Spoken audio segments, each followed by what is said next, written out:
It is rarely easy for those in the gay community to reconcile their sexuality with their religious beliefs. Tonight, you will meet 4 lesbians of the Muslim faith who struggle to understand the contradictions between their deep belief and the innate reality of their being.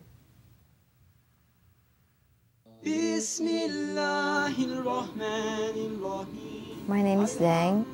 I grew up in the Philippines. Pass on the word that Middle Eastern lesbians do exist despite the... I was born in Iran. I came here with my family when I was really young. My name is Aruj. I grew up in Karachi, Pakistan. I was born in Palestine. I grew up there. I came to the US a few years ago, and I was raised as a Muslim. I grew up with really strong messages of what a proper woman is supposed to be like in an Islamic family. Issues around sexuality, chastity, the way a woman should dress, the way a woman should carry herself in public were deeply ingrained into my psyche from a really young age.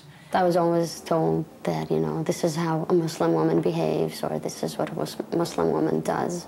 And this is what I grew up on. Coming out was the worst experience I've ever gone through throughout my life.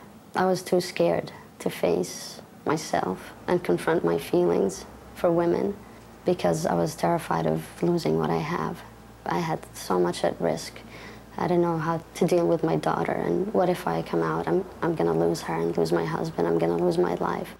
It was very painful. I had huge amounts of conflict. I felt like I was betraying my community, I was betraying God, I was betraying my parents specifically, and I was totally closeted. So there was no one for me to turn to. I didn't feel like I could go to anyone in the Islamic community for help. It just boils down to, like, you know, I am still what I am, no matter how hard I try to change it. Of course, if I want to be a true Muslim, I would not even think of being with another woman. It really impacts people in this way that, you know, how dare you claim your body? How, you know, because women's bodies are subject to a lot of policing. And so if you're saying you're a queer woman, you're right there, you're saying, I have the right to do what I need to do to my body. You know, this is my body. My growing up, I really, felt that, my body was not my body. Living within a non-Muslim dominant culture with different views of gender and sexuality creates additional conflicts. There is this kind of like individual autonomy over your own body. It's an idea that gets constructed that doesn't exist. It actually does not exist in many parts of the world, including the Islamic world. I know where I come from, there isn't such a thing. I mean, very few people would argue that it is the woman's right to have or not to have children. A lot of people have to be involved in it. The relationship are assumed to be relational. People's relationship to each other is not individually based, it's more collectively based. For many Muslim women, coming to terms with their sexual identity means having to turn away from Islam. I do believe in Allah, and so kind of to give that up, that was hard. But I just could not do both things at the same time. It was too much. I really couldn't deal with the disparities in my life, and so I think I just kind of let go of Islam. I still struggle with how I can be Muslim and practice the religion, but also be true to my sexuality. It's such a contradiction, and it's been years since I've felt like praying 5 times a day or doing the fasting during Ramadan, because I still feel like it's pointless. Like, what's the point of doing all that if technically I'm going to go to hell anyway for being gay? It becomes really difficult for gays and lesbian Muslims in particular to figure out what their identity is all about. And this is the problematic of how do I identify as gay or lesbian Muslim? There is no way I can be both. I was very depressed since August of last year. And what helped me most is prayers. I just cried to him and he helped me. And I feel like I get the blessings every time I pray. I get the blessings, I am still here and I still have my sanity, thank God.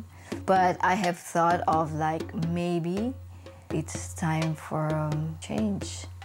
Maybe this is not the kind of life that, he wants for me. How do we think of all the parts of ourselves are not being at conflict with each other? Because we don't think they're at conflict with each other, but the word does. In my research, I actually have found that in the Quran itself, in the Holy Book, there isn't a verse that prohibits same-sex practices. There's a lot of arguments about what it really says about homosexuality, because the way that the Quran talks about homosexuality, it's really specifically talking about a group of men who had wives and children who were basically having orgies. So that is the context in which homosexuality is discussed. Islam, as anything else, can be interpreted for all sorts of reasons. So you can interpret it in order for positive social change or for negative social change. You can interpret them as you will. Dang's own studies of the Quran have led her to a verse called Yasin. For her, these words acknowledge and validate her existence. Glory be to him who created all the sexual pairs, of that which the earth groweth, and of themselves, and of that which they know not. Besides religion and sexual identity, these women also struggle with the racism that still exists in American culture. You're in a country where being queer is predominantly accepted and you can live your life, so you have a lot of love for America because it gives you freedom. But at the same time, the same world right now is being really unfair to your people, you know, from the Middle East. The first year that I was here in America, I was in high school and I was living at home in the suburbs of Chicago. I remember stuff like one teacher asking me if he can call me Packy because there was no way that, you know, he could, and, you know, like people had a lot of issues pronouncing my name, and looking back, I know it was wrong, you know, obviously it was racist, it was wrong, but at that time I had no concept. At the Dyke March, it was a very interesting experience because throughout the march, I was waving my Palestinian flag, and I saw so much support from women who would pass by me. They would just cheer, yeah, go Palestine.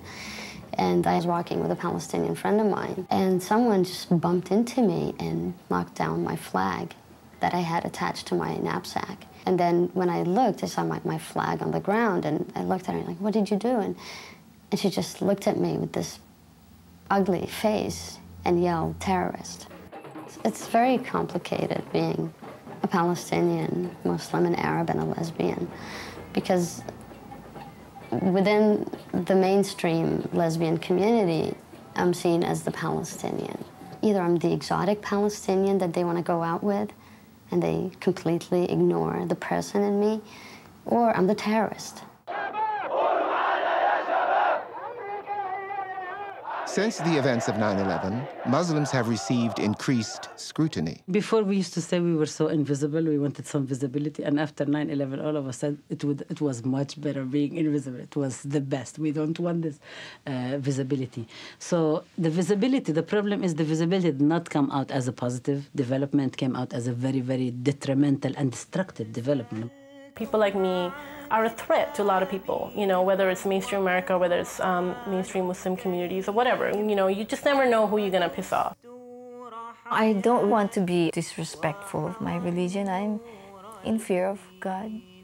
I don't know if I should be talking to you, you know, or in front of the camera about this. I just want to share to you a life of a Muslim woman, you know, and her struggles. I am still struggling. I feel like I have the privilege to be able to speak, and you know, I wanted to do that because I know there are a lot of people who can't. Also, for people out there who are, you know, queer Muslim women or women who are questioning their sexuality, I mean, you know, if they see this, if that makes them think like, wow, you know, there are other people like me, I think that's great. You really have to take on the conservative clerics and say, you're not the only ones who own the truth to what Islam is all about. You are not the only ones who are going to interpret the word of God. We also, as God's children, are going to be able to interpret what the word of God is. And we're not going to let you get away with it. We're going to contest your definition. We're going to present different definition. Catches on. It's harder. It's a long struggle, but it has to be done, I think. I don't want to lie. I don't want to live two lives. I just want to be me. And I pray that the day will come when women like me would be accepted in the community, because this is too much pain for me. I can't handle it anymore. I don't want to fake any feelings or anything. I don't want to make adjustments in my life like I've done throughout my life. I missed out on so much because I had to fit within the heterosexual community, and I don't want to do that anymore.